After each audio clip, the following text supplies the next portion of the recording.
கண்ணபிரான் துவாரகையில் பிறந்தவன்ல தெரியுமில்ல இருந்தவன்ல தினந்தோறும் அதனாலே சிவலிங்கத்தை வச்சு பாட்டில் தீட்சையெல்லாம் பூஜை பண்ணிக்கிட்டு இருந்தார். ஒரு நாள் முனிவருடைய பூஜைக்கு பூ கிடைக்கலன்னு சீடர்கள் வந்து சொன்னாங்க.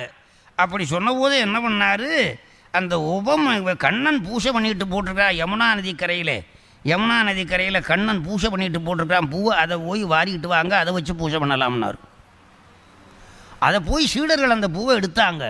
அப்போ எடுத்தபோது கண்ணபிரான் கண்டு சொன்னார், பூஜை பண்ணின பூவை பூஜை பண்ணக்கூடாது, நிர்மாலியம் ஆச்சே, அதை எடுக்கப்படாதே அப்படின்னு சொன்னார்.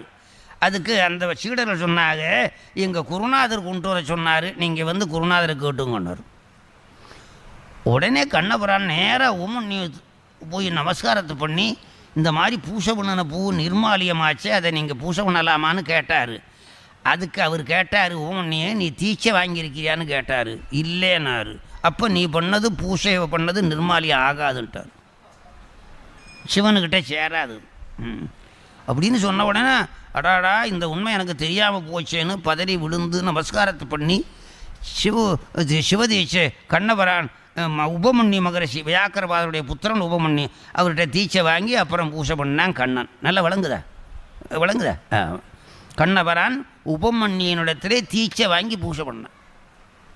பூஜையை விடவே விடாது, அதனால் தீட்சை பெற்று பூஜை பண்ண போகணும். பிறவி வீணாக்கப்படாது.